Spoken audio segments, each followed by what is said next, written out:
같이 사도신경으로 우리 신앙을 고백하겠습니다. 나는 전능하신 아버지 하나님 천지의 창조주를 믿습니다. 나는 그의 유일하신 아들 주 예수 그리스도를 믿습니다.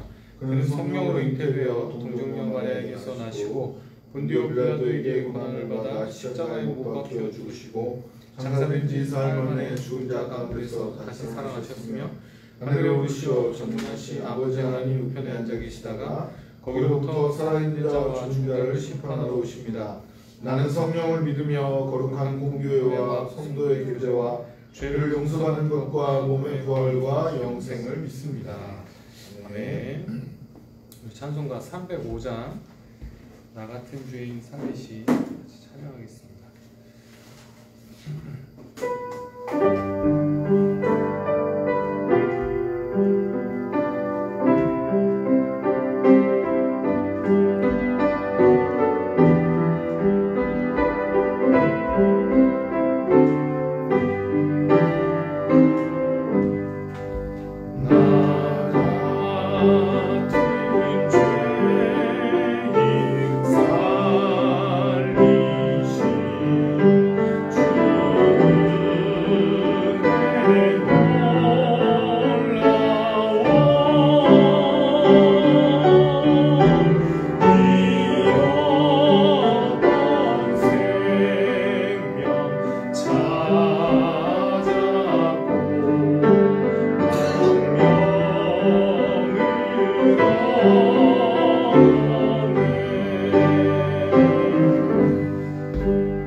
기도하겠습니다. 사랑이 많으신 하나님 감사합니다.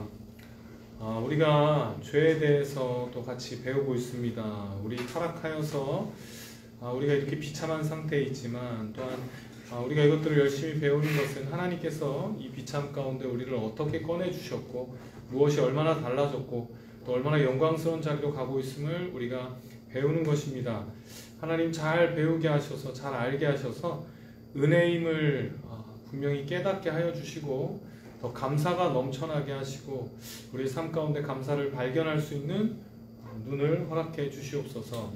우리 또 이 시간에 타락의 결과에 대해서 우리 같이 배울 때 하나님 잘 배워서 우리 안에 있는 그 타락의 영향들을 발견하게 하시고 더 이상 쉽게 그 타락의 영향에 굴복하지 않게 하시며 구속된 자로서 정말로 그 죄의 영향력과 싸우며 더 나은 정말 하나님께서 원하시는 그 하나님의 형상으로 더 달려나아가는 우리가 될 수 있도록 하나님 축복하여 주시옵소서. 이 시간 함께하여 주실 줄 믿사오며 예수님의 이름으로 기도드렸습니다. 아멘.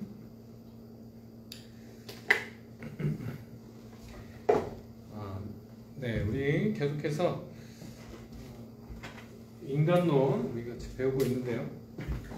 인간에 대해서는 우리 크게 세 가지 시제로 우리가 원래 창조시, 그 다음에 타락한 인간, 그 다음에 다시 구원받은 인간, 이렇게 세 가지로 우리 나누어서 인간에 대해서 생각을 해 보아야 한다고 했습니다. 그래서 창조시, 원래 하나님께서 원래 만드신 인간이 어떠했는가, 그렇다면 이제 타락으로 인해서 그럼 인간이 어떤 상태가 되었는가를 우리가 지금 배우고 있는데요. 우리 또 이거 나눠서 지난 시간에는 요거의 어떻게 우리 지난 시간에는 죄의 기원, 그리고 또 죄의 본질, 그 다음에 이제 그 나머지 두 개가 오늘 죄의 결과 어떻게 됐는가, 그 다음에 요거는 이제 시간이 보니까 요거 결과까지만 오늘 할 수 있을 것 같고요. 이제 죄가 어떻게 전달되는가는 또 다음 시간에 배우도록 하겠습니다. 그래서 이 두 개, 죄의 기원과 죄의 본질에 대해서 우리 지난 시간에 했고요. 오늘은 죄의 결과가 어떻게 되었는가, 그 결과로 우리가 어떤 상태에 되었는가, 어떻게 보면 가장 중요한 내용이라고 할 수 있습니다. 우리가 굉장히 많이 타락한 인간의 상태에 대해서 이제 많이 들어봤는데요. 그 내용들을 좀 이렇게 다 정리가 되는 시간이 되면 좋을 것 같습니다. 타락은 굉장히 중요합니다.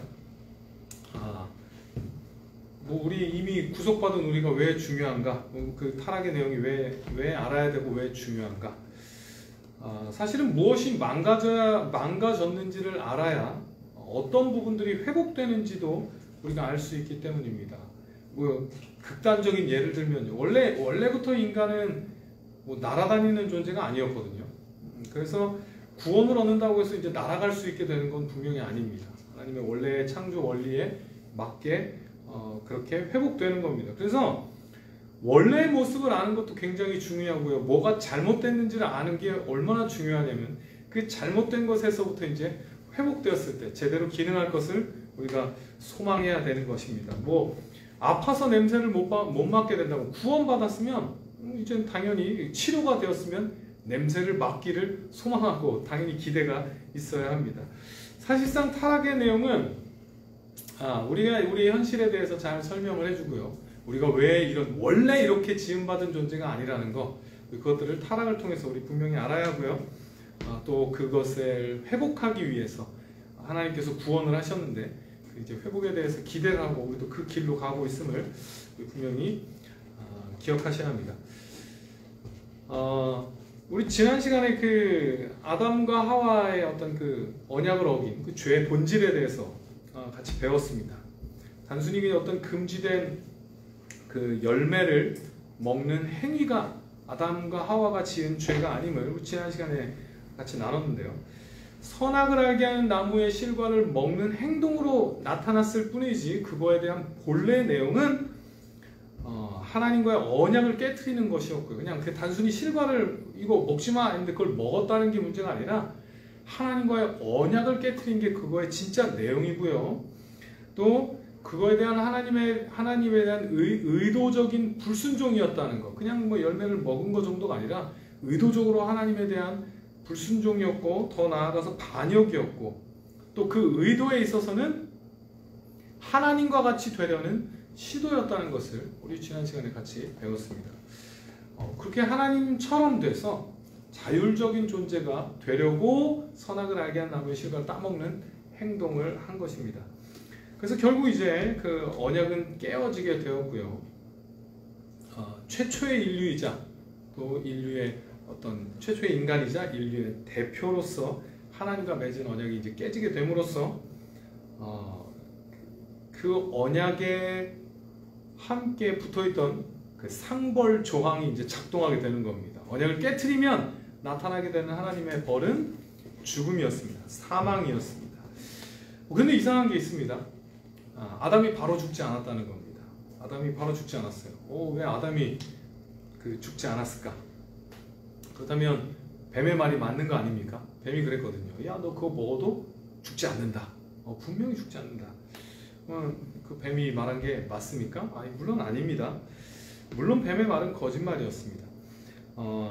아담은 언약을 깨트린 벌로 죽음을 당했습니다. 죽음을 맞이했습니다. 그 죽음이라는 형벌을 당했습니다. 그런데 왜 살아있냐 하면요, 기본적으로 성경에서 말하는 죽음에 대한 개념이 그렇게 단순한 육체의 죽음만을 말하는 것이 아니기 때문에 그거에 대해서 조금 더 자세하게 세부적으로 좀 알아보도록 하겠습니다.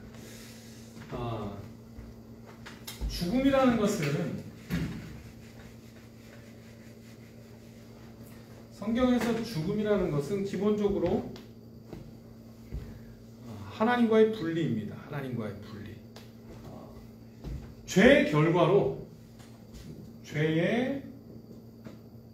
결과로 나타나게 된 이제 몇 가지 그 결과들을 같이 알아볼 건데요. 첫 번째 결과는 하나님과의 분리입니다.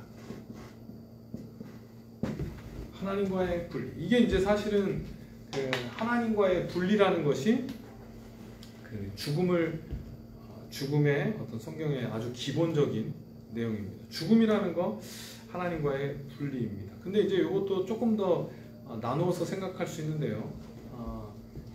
죽음의 의미, 죽음에 대해서 좀 나눠서 생각할 수 있는데 이제 세 가지 정도로 나누어서 생각할 수 있습니다.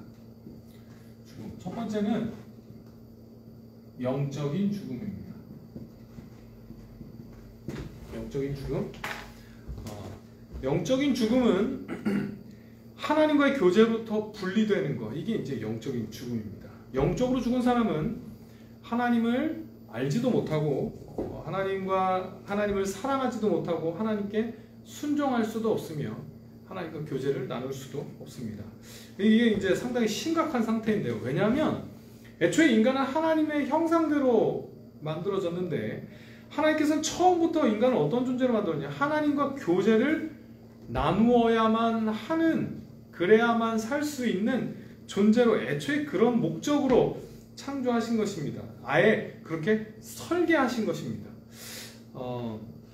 인간끼리의 교제는 그렇죠. 내가 이 사람과 교제를 나누면 좋고 안 나눠도 할 수 없고. 근데 그런 문제, 그런 어떤 선택의 문제, 취향의 문제가 아니라 기본적으로 인간을 하나님께서 어떻게 만드셨냐? 마치 삼위 하나님이 처음부터 교제하는, 삼위로 교제하는 사랑이라는 그 존재로 하나님께서 존재하시는 것처럼 그렇게 인간을 만드셨을 때는 하나님과의 그 교제에 참여해야만 하는 존재로 그 어떤 교제를, 하나님과의 교제를 나누어야만 하는 그런 존재로 만드신 겁니다.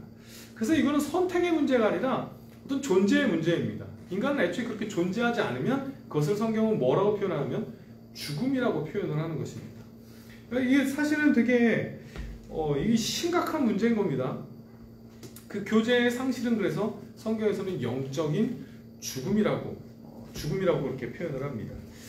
이미 죄인인 인간은요, 우리는 사실 이미 좀 타락의 영향을 받고 있기 때문에 이게 얼마나 큰 문제인지를 잘 인식하지 못해요. 뭐 하나님과의 교제가 끊어졌다는 게 뭐가 그렇게 대단한 건가? 근데 사실 이게 굉장한 겁니다. 하나님과의 교제를 한 번이라도 우리 이미 구속받아서 하나님과의 교제를 한 번이라도 제대로 맛본 사람이라면 그게 얼마나 심각한 건지 경험할 수 있습니다. 성경의 저자, 예를 들면 다윗이 죄를 짓고 그렇게 시편 22편 속에서 하나님과의 그 단절을 얼마나 비참하게 묘사하는지 모릅니다. 그것과 같이 우리가 진짜로 하나님과의 교제를 맛본 사람이라면 하나님과의 그 단절이라는 게 얼마나 큰 것을 잃어버리는 것이고, 하나님과 교제의 단절이라는 것이 일시적인 단절일 뿐일지라도 그게 얼마나 비참한 상태인지를, 그게 얼마나 큰 고통인지를 우리는 알 수 있습니다. 인간은 그렇게 하나님을 추구하도록 지음받은 존재이고요, 하나님을 맛보도록 지음받은 존재입니다. 이게 얼마나 굉장한 것이냐면 영원하시고 무한하시고 그렇게 거룩하신 하나님을 우리가 맛보도록 그 하나님과 교제 나누는 그런 엄청난 존재로 사실은 우리가 창조되었다는 것입니다. 그래서 그 영원한 하나님과의 교제가 끊어졌다는 건 생각보다 엄청나게 큰 그 그 공간이 생기는 겁니다. 큰 문제가 생기는 겁니다. 인간이 정말 위대하게 창조되어서 그렇게 거룩한 그 영원하고 무한한 하나님을 맛보도록 그렇게 이제 아주 굉장히 어떤 다른 것으로는 채워질 수 없는 이 고급한 그런 음미할 수 있는 존재로 그렇게 하나님을 맛볼 수 있는 존재로 만들었는데 그걸 잃어버리니까 이제 그 빈 공간에 다른 것들로 자꾸 이제 채우고 다른 것들로 그 갈증들을 좀 그 갈망들을 어떻게든 채워보려고 노력을 하는데요. 이제 그게 이제 그래서 하나님 대신에 그 자리에 들어갈 것에 다른 것들을 채우는 게 이제 성경에서 말하는 우상 숭배인데요. 이게 최고급 양식을 이미 맛보았던 그렇게 맛보도록 창조된 존재이기 때문에 다른 것으로 만족이 안 되는 겁니다. 그래서 그렇게 열심히 인생 내내 열심히 뭔가 그것들을 채우기 위해서 그 욕망들을 어떤 채워지지 않는 그 갈망들을 채우기 위해서 끊임없이 이것저것을 추구하며 열심히 살지만 결국에 도달하는 곳은 어디냐면 허무에 도달하게 될 수밖에 없습니다. 왜냐하면 하나님의 자리를 대신할 수 있는 피조물은 아무것도 없기 때문입니다. 우리는 오직 그 하나님의 영광으로만 만족할 수 있고 하나님과의 교제로만 만족할 수 있는 존재로 그렇게 지음받은 존재입니다. 그래서 인간의 가장 큰 불행은 하나님과의 교제의 단절입니다. 이게 너무나도 크기에 우리가 뭐 인정하지 않으려고 해도 우리 마음 깊은 곳에 그 깊은 갈망이 있어서 채워지지 않는 그 깊은 갈망이 있어서 우리가 평생을 그렇게 뭔가로 채우며 뭔가로 추구하며 그러나 채워지지 않음을 경험하는 그런 안타까운 인생을 살게 되는 것입니다. 이게 이제 영적인 죽음이고요. 이거는 아담이 범죄를 저질렀을 때 그 즉시 시행된 형벌입니다. 하나님과 단절하게 되었습니다. 그렇게 가까이 하나님과 교제하던 아담과 하와가 이제는 하나님과 단절되게 되는데요. 그래서 창세기 3장 8절에서 보면 하나님이 나타나시니까 하나님이 동산을 거니시는 소리를 들으니까 이제 아담과 하와가 뭐냐면 하나님을 두려워하고 하나님의 낯을 피해 숨게 됩니다. 이게 얼마나 안타까운 모습인지 모릅니다. 이제 그렇게 하나님의 언약의 어떤 그 결과가 이미 시행되었다는 증거고요. 그래서 아담과 하와는 하나님과 교제의 그 영적인 죽음을 맞게 됩니다. 이거는 바로 즉시 시행된 겁니다. 또 두 번째 죽음은요. 영적인 죽음이 또 가져오는 결과는 육체의 죽음입니다. 육체의 죽음입니다. 원래 인간은 이제 영혼과 육체가 결합된 통일체로 이제 지음을 받았는데요. 근데 이제 죽음이란 영혼과 육체가 분리되는 겁니다. 그것을 이제 육체의 죽음이라 부릅니다. 이게 이제 형벌로서의 죽음입니다. 원래부터 인간은 죽을 수밖에 없는 존재가 아니라 원래는 이렇게 통합된 존재인데 형벌로 말미암아 이제 하나님과 분리가 되게 되고요. 그리고 우리의 몸도 그 형벌로 말미암아 육체와 영혼이 분리돼서 육체적인 죽음을 맞이하게 됩니다. 그래서 뭐 자세히 하면요, 육체는 하나님의 말씀대로 이제는 흙으로 돌아가게 되고 영혼은 여전히 인식할 수 있는 존재로 살아남아서 뭐 이제 천국과 지옥 둘 중에 하나의 영혼으로 이제 존재하게 되며 나중에 예수님께서 다시 오셨을 때에는 이제 부활하게 돼서 다시 영혼과 육체가 만나게 되게 됩니다. 이제 그걸 부활이라고 합니다. 그래서 죽음은 영혼과 육체의 분리라고 할 수 있습니다. 그리고 나중에 부활 때는 다시 새로 그 육체가 썩어졌던 육체가 살아나서 다시 통일체가 되는 게 부활입니다. 근데 문제는요, 영혼과 육체가 분리됐을 때 영혼은 뭘 하고 있냐면 예수님께서 그 부자와 나사로의 비유를 통해서 뭘 알려주시냐면 영혼은 그냥 분리되고 육체는 썩어지고 영혼은 그냥 그대로 어딘가를 떠도는 게 아니라 믿지 않는 그 영혼은 음부에서 고통을 당한다고 예수님께서 알려주십니다. 그 부자는 실제로 이제 영혼의 상태에서 음부에서 고통을 받는데요.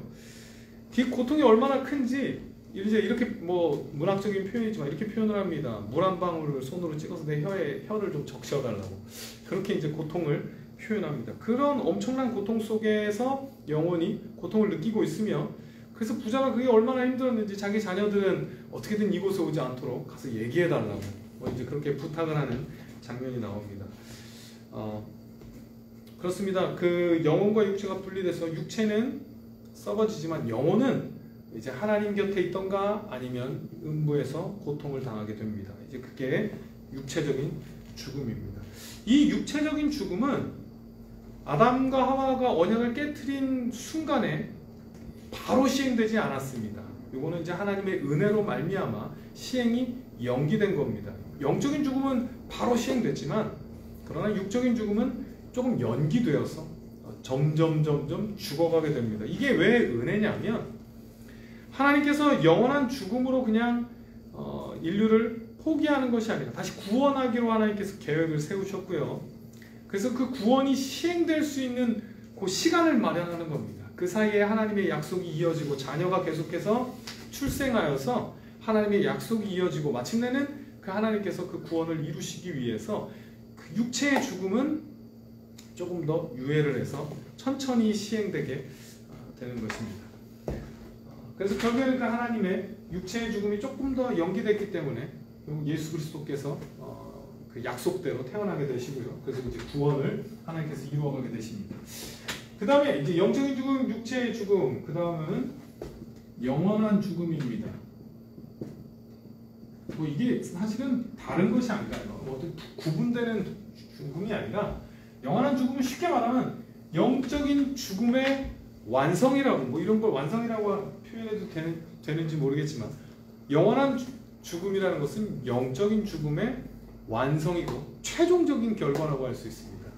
영적인 죽음이 아직까지는 일시적이었다면 이제는 육체의 죽음을 통해서 나중에 부활해서 이제 그 예수님께서 다시 오셨을 때는 육적인 죽음으로 영혼과 육체가 분리됐던 모든 사람들, 꼭 뭐 천국 가는 사람들만 아니라 이 심판을 받게 될 모든 사람들이 이제 부활한다고 성경에서 분명히 말씀하고 있습니다. 그렇게 부활해서 영혼과 육체가 다시 통일체가 된 다음에 그리고 나서 이제 최후의 심판을 통해서 영과 육이 통일체가 된 상태에서 이제 심판에서 다시 나눠집니다. 그래서 영원한 생명으로 신자들은 영원한 생명으로 영원을 살게 되고요. 이제 믿지 않고 죽은 불신자들은 영원한 죽음에 처해지게 됩니다. 이 영원한 죽음은 아까도 말했지만 영적인 죽음, 하나님과의 분리인데요. 영원한 죽음의 가장 무서운 점은 이제 영원한 분리입니다. 하나님으로부터의 영원한 분리이고요. 그게 사실은 지옥의 핵심입니다. 지옥에서의 가장 큰 고통은 하나님으로부터 영원한 분리가 되는 것. 그게 이제 지옥의 핵심이고요. 그것을 성경은 굉장히 고통스러운 상태로 묘사하고 있습니다. 아주 고통스러운 상태에서 이제 영원히 형벌을 당하게 되는 것입니다. 이게 이제 그 죽음에 대한 하나님과의 그 분리, 죽음에 대한 내용들인데요. 그래서 이제 가장 심각한 결과이기도 한데, 죄의 결과 중에 가장 심각한 것이기도 한데요. 바로 하나님과 분리되게 되었다는 것. 죄로 말미암아 언약을 깨트림으로 말미암아 죽음을 맞게 됐다는 것. 곧 하나님과 이제 분리되게 됐다는 것. 이게 이제 가장 심각한 결과입니다. 그러나 또한 요 하나님과의 분리가 여기서 이걸로 끝나는 것이 아니라 어디로 이어지냐 하면요. 인간과의 분리로 또 이어지게 됩니다. 하나님과의 분리는 그냥 거기서 하나님과의 관계에만 영향을 미치는 것이 아니라 이제 다른 인간과 분리되는 모습이 나타납니다. 창세기 3장 12절을 보면요. 12절을 보면 이제 그 아담이 자기의 어떤 그 잘못해서 하나님이 주신 그 하와 때문에 제가 이걸 먹게 됐습니다 라고 하와에게 핑계를 대는 장면이 나옵니다. 이게 이제 어떻게 보면 아담과 하와의 그 온전한 관계가 깨어졌음을 보여주는 장면입니다. 성경에는 분명히 하와가 범죄할 당시에 아담도 곁에 있었다고 분명히 기록하고 있습니다. 근데 사실상 아담이 책임져야 할 언약의 대표인데 지금 핑계를 누구에게 대고 있냐면 하와에게 핑계를 대고 있는 것입니다. 한때는 처음 창조되었을 때는 이런데 뼈 중에 뼈, 살 중에 살이다 이렇게 사랑을 묘사했던 아담이 죄를 짓고 나자 이제 하와의 그 관계가 깨어짐을 이렇게 보이고 있습니다. 하나님과의 분리는 그냥 그것으로 멈춰 있는 것이 아니라 이렇게 인간관계마저도 깨트리게 됩니다. 창세기 3장 16절에 보면 이렇게 말씀하고 있습니다. 그 여자에게 하나님께서 형벌을 내리시면서 너는 남편을 원하고 남편은 너를 다스릴 것이니라 이렇게 창세기 3장 16절에 되어 있습니다. 이 말씀은 일단 좁게는 남자와 여자 간의 관계, 부부 간의 관계를 말씀하는 것뿐만 아니라 또한 이건 조금 더 확대해서 모든 인류에게 포함되는 그 관계의 단절을 표현하는 거기도 합니다. 뭐 그 당시에 인류라고 해봐야 아담과 하와밖에 없었으니까 아담과 하와의 문제는 사실은 이제 인류에게 나타나는 그 분열이고 문제입니다. 그러니까 조금 더 살펴보면요, 아내가 남편을 원한다는 것은 이게 좋은 의미가 아니라 아내가 남편을 지배하고 통제하기를 원한다는 그런 표현입니다. 이것은요 문제가 되는데요. 왜냐하면 하나님께서 질서로 뭐를 어떻게 세웠냐면 남편과 아내 사이에 어떤 세워주신 질서를 깨트리는 것입니다. 하나님은 여자를 돕는 배필로 만드셨고요. 아담에게 그렇게 처음부터 돕는 배필로 만드셨고요. 에베소서 5장 23절에는 아예 뭐라고 되어 있냐면요, 이는 남편이 아내의 머리됨이 그리스도께서 교회의 머리됨과 같음이니 그가 바로 몸의 구주시니라.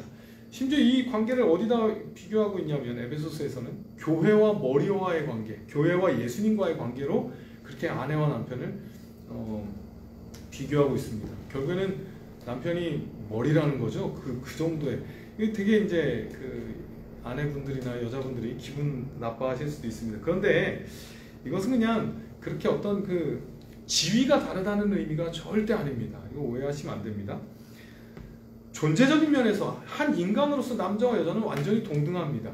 하나님께서 남자를 더 가치 있게 만드신 것이 아니라 완전히 동등합니다. 그러나 여기서 말하는 건 뭐냐면 역할의 차이입니다. 하나님께서 세우신 그 질서라는 그 측면에서 역할의 차이입니다. 가정 질서에서 남편이 아내를 이끄는 머리 역할을 해야 한다는 것이지, 머리라는 의미가 뭐 이렇게 꼭 위에서 지배하고 여자는 거기에 순종하고 이런 의미가 아니라 질서에 대해서 표현을 하는 것입니다. 에베소서에서도요, 남편이 교회의 머리라고 하면서 그 25절로 내려오면 뭐라고 말씀하시냐면, 남편들아 아내 사랑하기를 그리스도께서 교회를 사랑하시고 교회를 위하여 자신을 주심같이 하라, 이렇게 표현하고 있습니다. 이게 되게 중요합니다. 머리라는 게 뭔가를 잘 보여주는 거죠. 위에서 다스리고 막 그 권력을 휘두르는 게 머리가 아니라 예수님이 교회를 사랑하셔서 자기를 주심같이, 그냥 주신 거 아니죠. 어떻게 주셨습니까? 십자가에 그 우리를 위해서, 교회를 위해서 십자가에서 그렇게 저주를 대신 담당하시고 죽으시고 내어주셔서 교회를 세우셨듯이, 그렇게 구속하셨듯이 이 교회, 이 머리라는 개념은 휘두르는 개념이 아니라 대신 죽어주라는 겁니다. 정말 그래서 이것은 진짜로 역할의 문제지, 이 권력을 줘서 막 휘두르는 그런 존재가 남편이 아니라는 것입니다. 그래서 머리라는 게 그냥 마음대로 하는 게 아니라 오히려 섬기고 희생하는 그런 섬기는 머리, 이렇게 표현하면 좋을 것 같습니다. 희생하는 머리입니다. 희생하는 머리. 오히려 그 앞에서 권위를 가진다는 게 정말 희생할 수 있는 그 자리에 올라서는 게 어떻게 보면 남편의 어떤 머리됨인 것입니다. 이게 이제 그 하나님께서 주신 정상적인 남녀 관계이고요, 권위 관계인데, 문제는 이게 죄로 말미암아 이게 엉망이 되면서 어떻게 되면 그 어떤 권위를 인정하지 않고 깨뜨리려고, 지배하고 다스리려고 이제 시도를 하는 겁니다.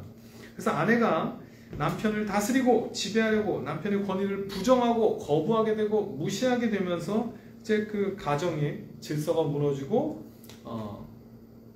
이렇게 문제가 생기는 겁니다. 이게 남편이 더 훌륭해서 가정의 머리가 되는 게 아닙니다. 하나님께서 그 역할의 차이를 주셨고 그렇게 하도록 질서를 세우셨다는 의미이지, 뭔가 더 뛰어나서, 그래서 여자가 더 뛰어나서 내가 남편보다 아무리 봐도 더 똑똑하고 더 결단력이고 그렇다고 해서 여자가 머리가 된다는 것은 사실은 질서의 문제입니다. 능력의 문제가 절대로 아닙니다. 그래서 그렇게 어떤 그 하나님께서 주신 어떤 그 권위에 대해서 그걸 전복시키려는 그 노력들이 있을 거라고 그렇게 경고하고 있습니다. 그리고 남편도 마찬가지입니다. 올바른 권위는 아까 말했듯이 섬기는 권위고 오히려 그 자기가 다스리는 사람들을 위해서 애를 써야 되는 것인데 이 권위에 대한 개념이 죄로 말미암아 되게 이렇게 왜곡되어 버려서 권위가 마치 휘둘러도 되는 것처럼 자기 마음대로 해도 되는 거죠. 심지어는 막 폭력을 행사하기도 하고 그래도 되는 것처럼 이렇게 잘못된 어떤 그 머리됨으로 권위를 그렇게 생각을 합니다. 이건 굉장히 죄가 우리가 어떤 권위에 대한 개념들을 아예 왜곡시켜 버렸기 때문입니다. 그래서 이제 가정에서 안타까운 일들이 일어나고요. 그렇게 불행의 근원이 되기도 합니다. 이게 문제가 뭐냐면 원래 권위라는 게 이런 게 아닌데 원래 권위라는 게 이런 관계가 아닌데 죄로 말미암아 왜곡되어서 이게 조금 더 확대되면요. 사회적인 문제도 마찬가지입니다. 하나님께서 분명히 질서 가운데 권위를 세우시고 근데 문제는 그 권위를 잘못되게 휘두르는 게 정상적인 것처럼 생각이 돼버려서 그 권위를 권력을 그 마음대로 오히려 죄가 더 잘 드러나도록 그렇게 사용하고요. 그러다 보니까 또 이게 권위를 어떻게든 빼앗으려고 권위에 순종하고 권위를 인정하는 게 아니라 어떻게든 권력을 잡으려고 그래서 이제 인류의 어떤 그 사회의 모습들이 이렇게 점점 혼란스러워지고 엉망이 됩니다.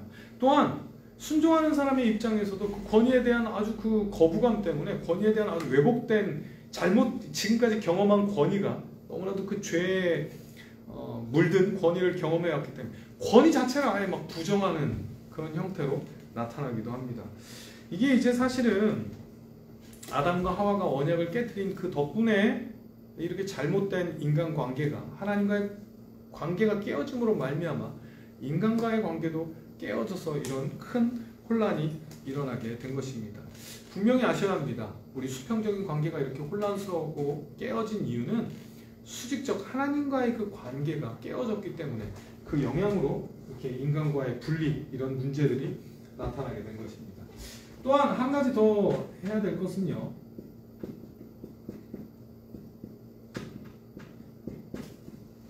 하나님과의 깨어진 관계는 또한 그 인간 서로 간의 그 분리로만 나타나는 것이 아니라 이제 자신 안에서의 문제도 나타나게 됩니다.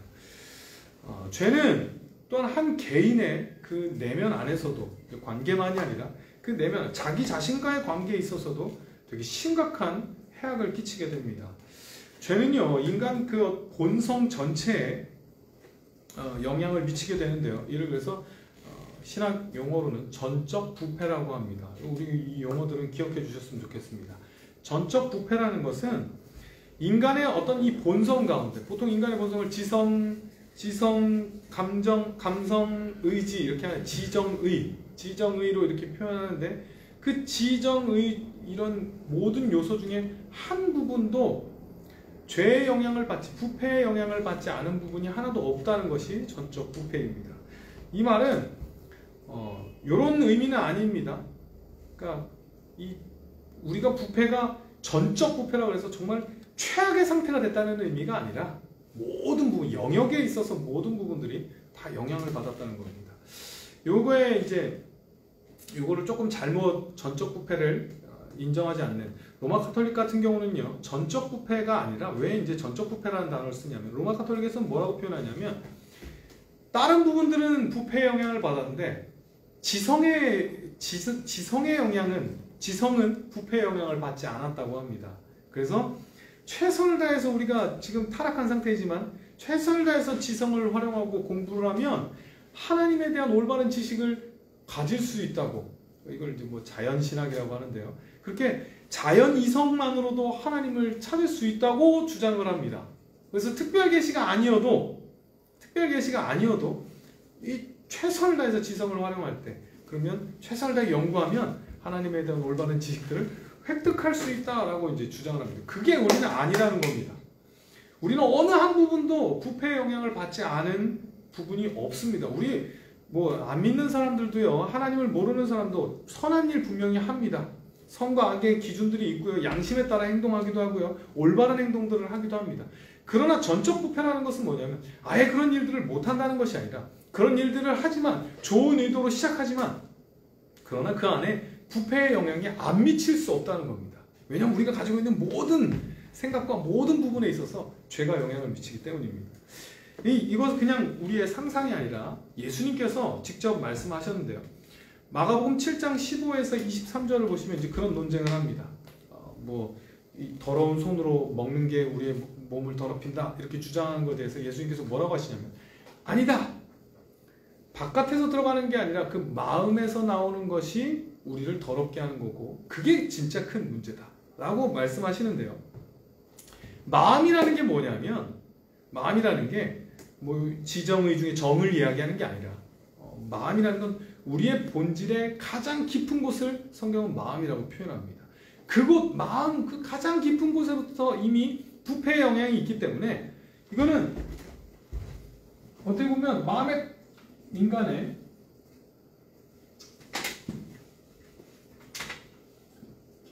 이렇게 있으면 마음의 인간의 가장 깊은 곳 그곳을 이제 마음이라고 표현을 하는데요. 이게 사람입니다. 마음이라고 표현하는데 여기에서부터 요건 더 깊은 곳이어서 여기서부터 나오는 게 뭐냐면 지정의의 어떤 우리의 지성과 감정과 의지에 영향을 주는 게 바로 이 가장 깊은 마음인 겁니다. 더 깊은 마음에서부터 여기에 영향을 줘서 우리 마음이 타락했기 때문에 지성을 아무리 올바르게 사용하려고 해도 그 지성마저도 이 부패의 영향을 받게 되고요. 그 가장 깊은 곳에서부터 우리의 지정의 모든 부분에서 그렇게 영향을 미치게 되는 것입니다. 그래서 그 전적 부패라는 것은 결국엔 우리 모든 부분들이 하나도 영향받은 부분이 없어서 우리가 만들어내는 선이라는 게 사실은 부패의 영향을 받을 수밖에 없는 겁니다. 아무리 올바른 행동이어도 결국엔 거기에 죄가 틈탈 수밖에 없는 우리는 순수한 선을 만들어낼 수 없는 존재가 되어버린 것입니다. 이거 조금 나눠서 생각하면요. 먼저 이 죄는 우리의 어떤 그 지성을 오염시켰는데요. 여기의 핵심은 그겁니다. 우리 지성 자체는 가지고 있습니다. 우리 하나님이 주신 일반 은혜의 영역에서 우리 지성을 잘 활용해서 이 창조 세계에서 여러 가지 선한 지식들, 진리들을 분명히 얻어낼 수 있습니다. 그러나 우리 지성이 부패했기 때문에 하나님에 대한 올바른 지식은 절대로 얻을 수 없다는 겁니다. 우리가 아무리 연구를 하고 아무리 탐구를 해도 우리 편에서 먼저 하나님에 대한 올바른 지식들, 구원에 대한 올바른 지식들을 얻을 수 있는 방법은 없습니다. 이게 왜 중요하냐면, 타락이 왜 중요하냐면 이건 구속과 아주 밀접하게 연관되어 있기 때문입니다. 우리의 어떤 지성으로 직접 알 수 없게 하나님께서 특별 계시를 통해서 우리에게 알려주시지 않으면, 성령을 통해서 우리를 깨닫게 해주시지 않으면 우리는 절대적으로 하나님에 대한 올바른 지식을, 구원에 대한 올바른 지식을 가질 수 없다는 것이 핵심입니다. 우리 지성이 그렇게 죄에 의해 오염되었기 때문에 하나님을 제대로 알지 못하고요, 하나님에 대한 올바른 순수한 지식을 우리는 가질 수가 없습니다. 또한 죄는 우리의 감정을 오염시켰습니다. 우리가 감정이 없다는 게 아닙니다. 우리의 감정은 때로는 올바르게 사용되는 것 같습니다. 그러나 기본적으로 가장 중요한 하나님을 사랑하지 못하며 하나님을 좋아하지 못하며 하나님을 싫어하는 이 잘못된 방향으로 이 감정이 작동하게 되어버렸습니다. 또한 의지도 마찬가지입니다. 우리는 그 의지라는 건 선택할 수 있는 능력입니다. 이걸 선택할 것인가 이걸 근데 문제는요, 우리의 죄가 우리의 의지를 오염시켜 부패시켜서 우리의 의지가 어떻게 되냐면 절대로 하나님이 원하시는 일을 행할 수 없게 되어버렸습니다. 이걸 이제 그래서 루터 같은 경우는요, 노예 의지라고 표현을 하는데요. 그 얘기는 무슨 얘기냐면 우리 의지가 우리 뜻대로 작동하는 것 같지만 사실은 뭐에 영향을 받고 있냐면 이 부패한 마음의 영향을 받고 있는 겁니다. 그래서 내가 옳은 거라고 내가 선택을 하지만 사실은 선을 선택할 수가 없는 겁니다. 하나님께서 원하시는 그 선, 우리가 율법을 지키기가 너무 어려운 이유가 뭐냐면 우리 의지가 타락했기 때문입니다. 그게 아무리 옳다는 걸 알아도 우리는 그걸 선택할 수가 없습니다. 그런 존재가 되어버리는 겁니다. 그래서 또한 우리의 상태를 뭐라고 부르냐면 전적 무능력의 상태라고 부릅니다. 우리는 하나님이 원하시는 것들을 선택할 능력이 없습니다. 죄를 피할 수 있는 능력이 사실상 없다는 겁니다. 우리 의지가 그렇게 사실은 노예가 되었기 때문입니다. 죄의 종이 되었기 때문입니다. 그래서 사실 이 상태에서 행위 언약이 우리에게 주어진다면, 이미 이제 이 타락한 이후의 인간에게, 아담에게 주어졌던 행위 언약이 주어진다면 우리는 100% 행위 언약에서 실패할 수밖에 없다는 것입니다.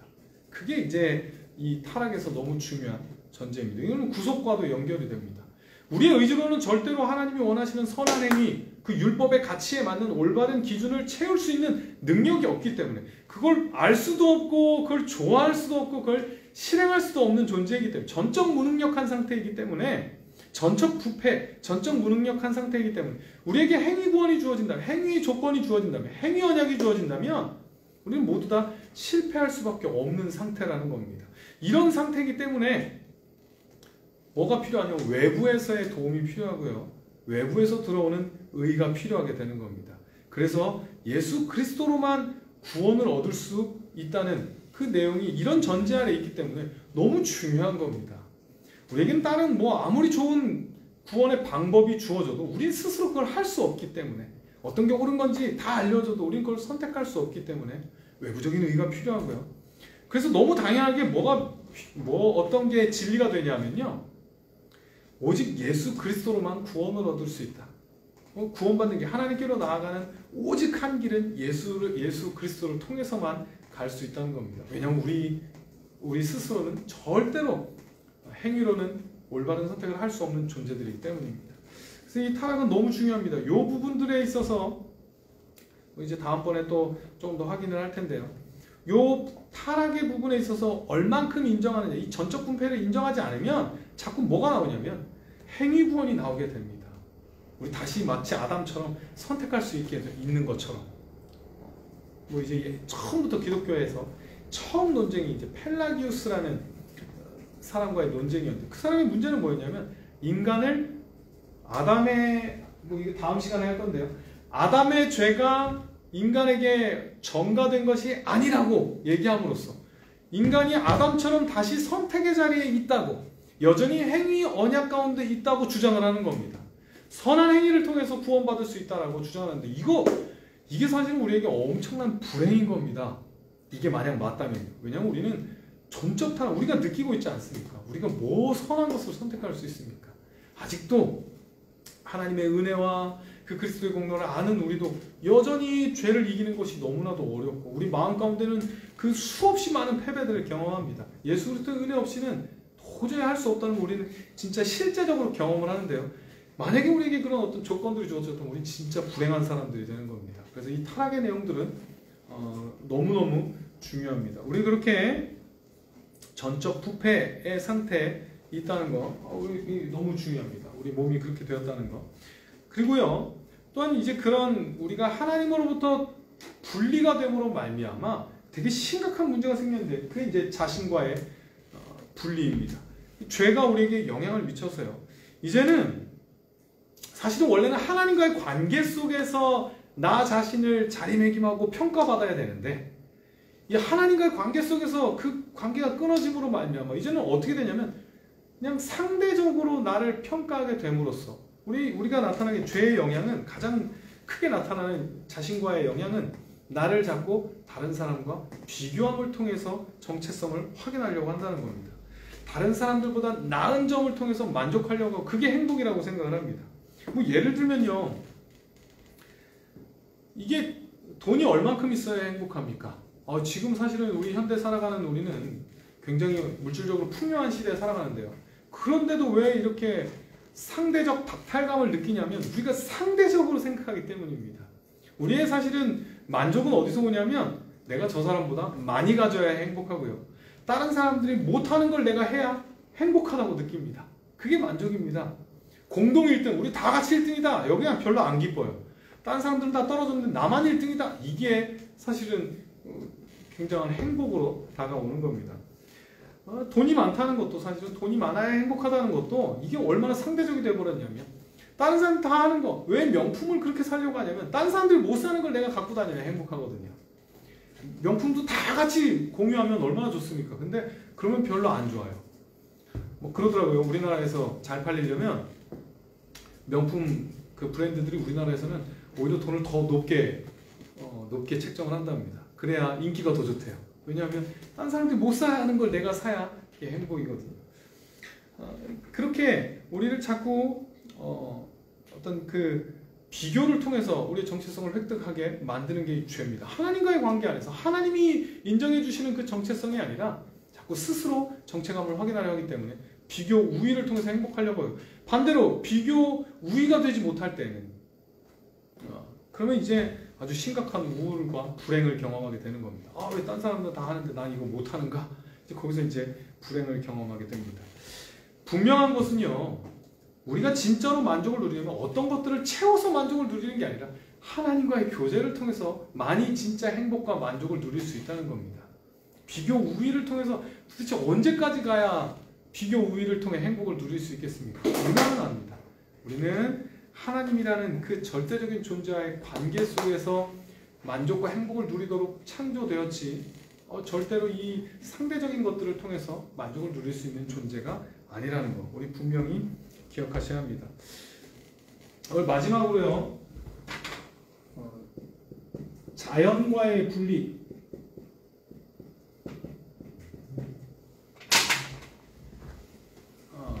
인간의 타락은 자연에도 영향을 미쳤습니다. 창세기 3장 17에서 19절을 보시면 이제 정말로 이 땅도 인간의 타락으로 말미암아 언약의 대표인 인간의 타락으로 말미암아 그가 다스리고 있는 그 피조물도 같이 함께 저주를 당하게 됩니다.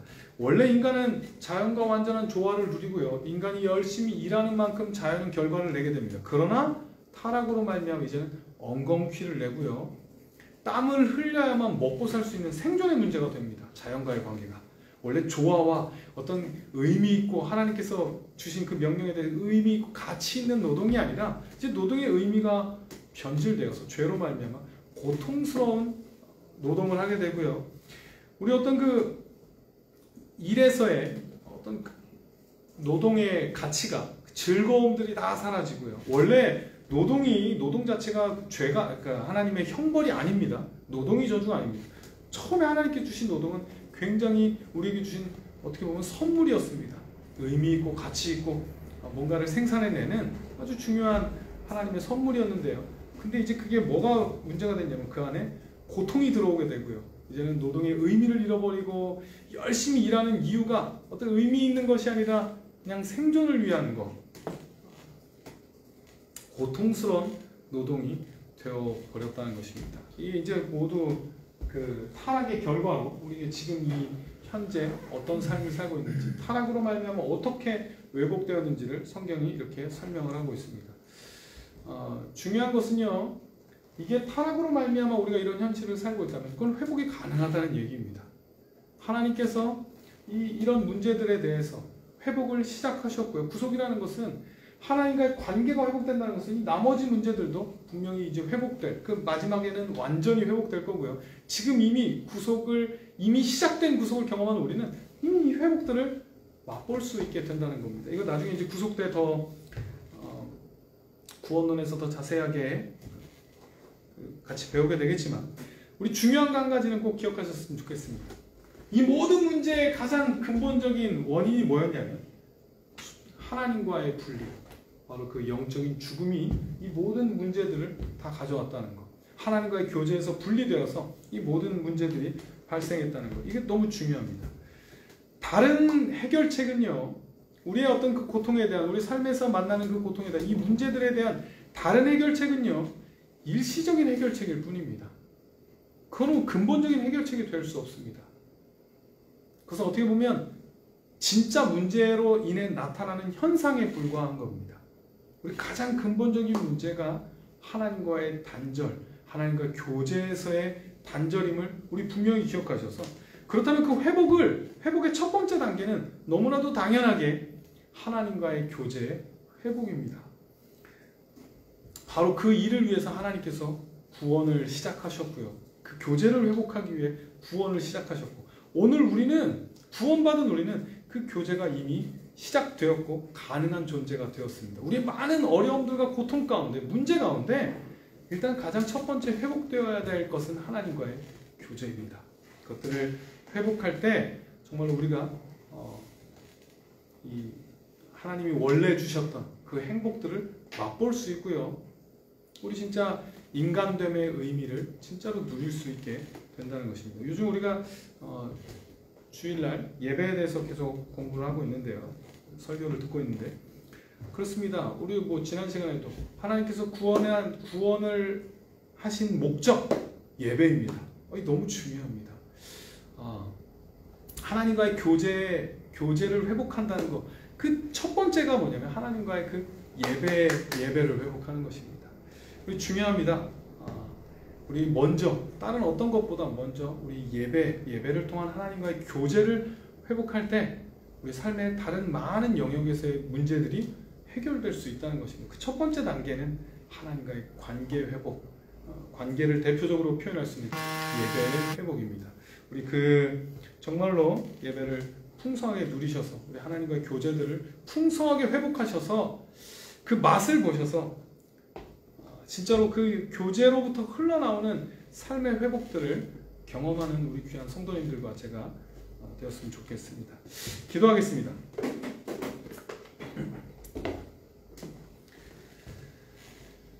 사랑이 많으신 하나님, 죄의 결과로 말미암아 어떤 문제들이 발생했는지를 같이 배웠습니다. 그 가장 근본적인 문제가, 그 모든 깨어짐의 가장 근본적인 문제가 하나님과의 교제로부터의 분리임을 배웠습니다. 하나님, 이제 우리가 그것을 배웠으니 가장 큰 문제인 하나님과의 그 교제를 회복하기를 힘쓰게 하시고, 하나님께서 그 일을 위해 우리를 구원하셨사오니 하나님과 교제를 풍성히 누리는 우리 성도들 되게 하셔서 다른 모든 부분에서의 회복도 경험할 수 있도록 하나님 함께하여 주시옵소서. 이것이 그냥 교리가 아니라 진짜 우리의 삶 가운데 실제로 일어나고 있는 일임을 분명히 믿어서 우리 삶 가운데 하나님과 교제를 회복하는 귀한 성도들과 제가 될 수 있도록 하나님 역사하여 주시옵소서. 함께하여 주실 줄 믿사오며 예수님의 이름으로 기도드렸습니다. 아멘. 주님께서 가르쳐 주신 기도로 수요 강좌 마치도록 하겠습니다. 하늘에 계신 우리 아버지의 이름을 거룩하게 하시며 아버지의 나라가 오게 하시며 아버지의 뜻이 하늘에서와 같이 땅에서도 이루어지게 하소서. 오늘 우리에게 일용할 양식을 주시고 우리가 우리에게 잘못한 사람을 용서하여 준 것 같이 우리 죄를 용서하여 주시고 우리를 시험에 빠지지 않게 하시고 악에서 구하소서. 나라와 권능과 영광이 영원히 아버지의 것입니다. 아멘.